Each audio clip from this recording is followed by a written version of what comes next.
Sa totoo lang, hindi naman ang budget ang punteriya ninyo.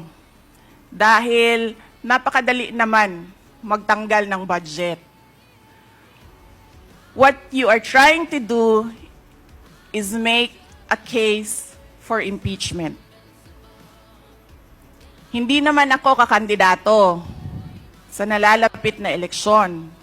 Hindi ako namumulitika.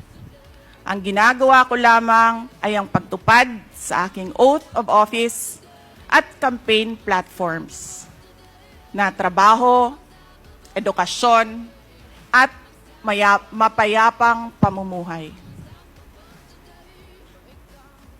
Sinabi ko na noon at ilang beses ko nang inulit na hindi ako ang problema ng bayan na ito.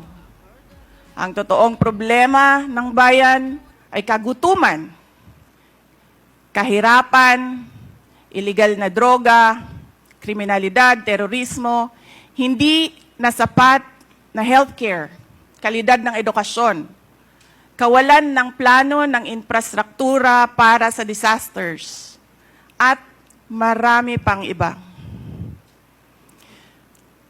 So, you may try to destroy me, you can skin me alive, and throw my ashes to the wind.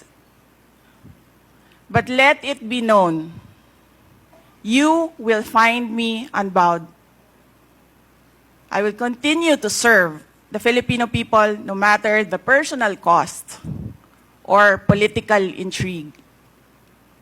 Having said that, I will not allow myself to be subjected to an inquiry based on an empty privilege speech just so you can attack me and do indirectly what you failed to do directly during the budget hearings.